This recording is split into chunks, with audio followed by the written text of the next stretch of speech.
The latest twist now in a heartbreaking story of the 10-year-old rape victim who crossed state lines with her mother from Ohio to Indiana to get an abortion. Well, now the doctor who performed that abortion is taking steps towards potentially suing Indiana's Attorney General. And the AG is also facing the realistic possibility of a state investigation. This all because he went rogue on Fox News. And regardless of what your stance is on abortion and the politics surrounding it, you should be asking, what in the world was and is Attorney General Todd Rokita thinking? Earlier this month, Dr. Caitlin Bernard, an Indianapolis-based doctor, told the Indianapolis Star that she'd performed an abortion on a 10-year-old rape victim who was just over 6 weeks pregnant. Last week, after it became clear that the story was real and legitimate, and there was an arrest made, Rokita appeared on Fox News questioning the doctor's record and said his office was looking into her actions. This is what he told Fox's Jesse Waters. We have this abortion activist acting as a doctor with a history of failing to report. So we're gathering the information, we're gathering the evidence as we speak, and we're going to fight this to the end, including looking at her licensure if she failed to report. And in Indiana, it's a crime to not report, to intentionally not report. Well, Dr. Bernard's license in Indiana is active with no disciplinary history. And yes, there was a timely terminated pregnancy report made public from the Indiana Department of Health, which shows the abortion was performed on June 30th, filed on June 2nd, which falls within the 3-day time frame the state requires to perform abortions on patients under 16. Dr. Bernard's legal team warned the Attorney General to cut it out.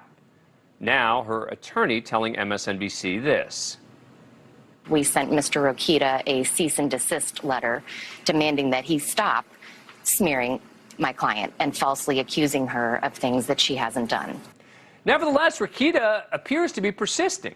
His office released a statement saying, quote, "This is part of a divisive narrative and an attempt to distract from the important work of the office, including the duty to determine whether practitioners have violated the standards of practice in his or her profession, as well as federal and state laws. We will defend against baseless claims."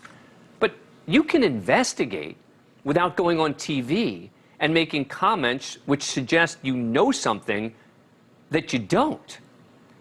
Well, now Dr. Bernard has filed a tort claim notice. It's unclear if this will actually go anywhere, but in theory, the claim starts a 90-day period for the state to settle. If it's not settled, Dr. Bernard could file a lawsuit. The claim didn't say how much money she's seeking, noting that the harm is ongoing.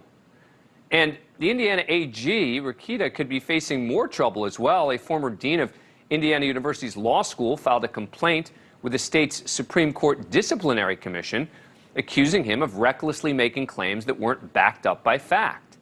It said in part, quote, "He has a special responsibility to take care that the rule of law and the standards of the profession are protected, and a special responsibility to protect our citizens, not to launch dangerous, politicized, and factually baseless assaults against them."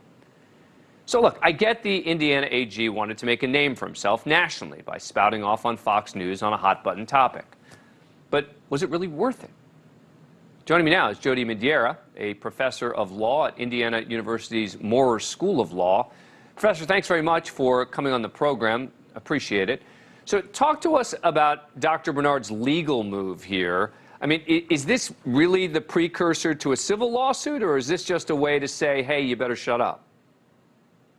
Well, it's required under Indiana law that anyone who seeks to bring a claim against the Indiana Attorney General must basically have a 90-day notice, a period where the agency investigates the claim. And then once that expires, yes, she can sue. And I believe if she does not obtain the relief she wishes, yes, she will sue.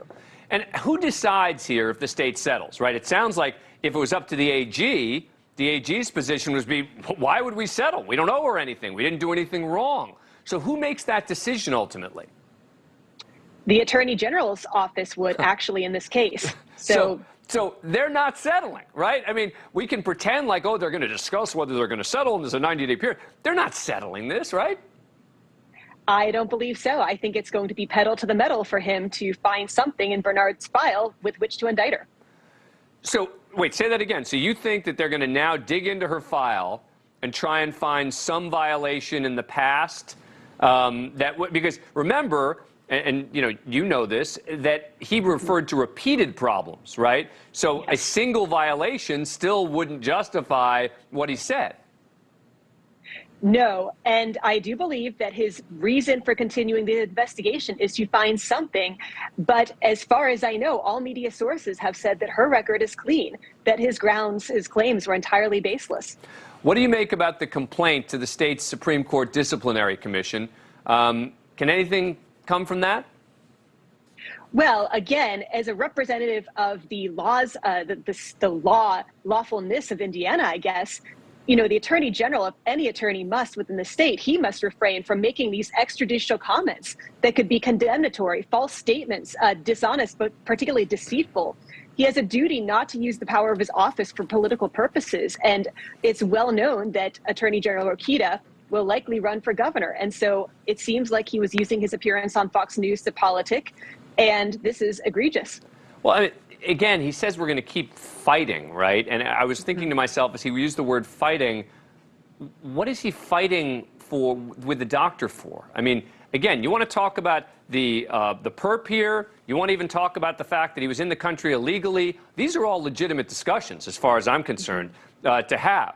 But going after the doctor with seemingly no evidence, I mean, that's the problem. If it was true what he said, if she was a serial offender, if she had not filed the appropriate documentation within the period as required by law, okay, then it becomes fair game.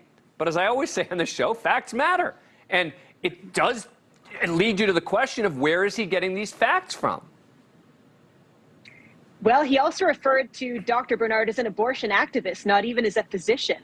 And so my supposition is that he intends this to be nothing more than a pro-life demonstration. And unfortunately, again, this is allowing his personal beliefs, moral beliefs, to interfere with his office that he holds, that he was elected to. Yeah. And unfortunately, the Indiana abortion law that we may pass the next week will allow the Attorney General to intervene in local prosecutions. And one wonders how many times he's going to go off on Fox News talking about future cases as well. But look, if the law changes, that's a different story, right? Now you have the Attorney General. You can disagree with the law, et cetera. That's a different issue as far as I'm concerned. But the law in Indiana, as of the day when this abortion occurred, was that there was no question that it was legal for this 10-year-old rape victim to get an abortion in Indiana. And it also seems, again, based on what we know today, that the doctor abided by the rules. That's my concern, is that the top attorney and law enforcement official in the state is making claims that are dangerous. And I think that that's important. Anyway, thank you so much, Professor, for coming on the program. Appreciate it. Thank you for watching. Go to newsnationnow.com to find NewsNation on your cable provider. And don't forget to click the red subscribe button below to get more of NewsNation's fact-driven, unbiased coverage.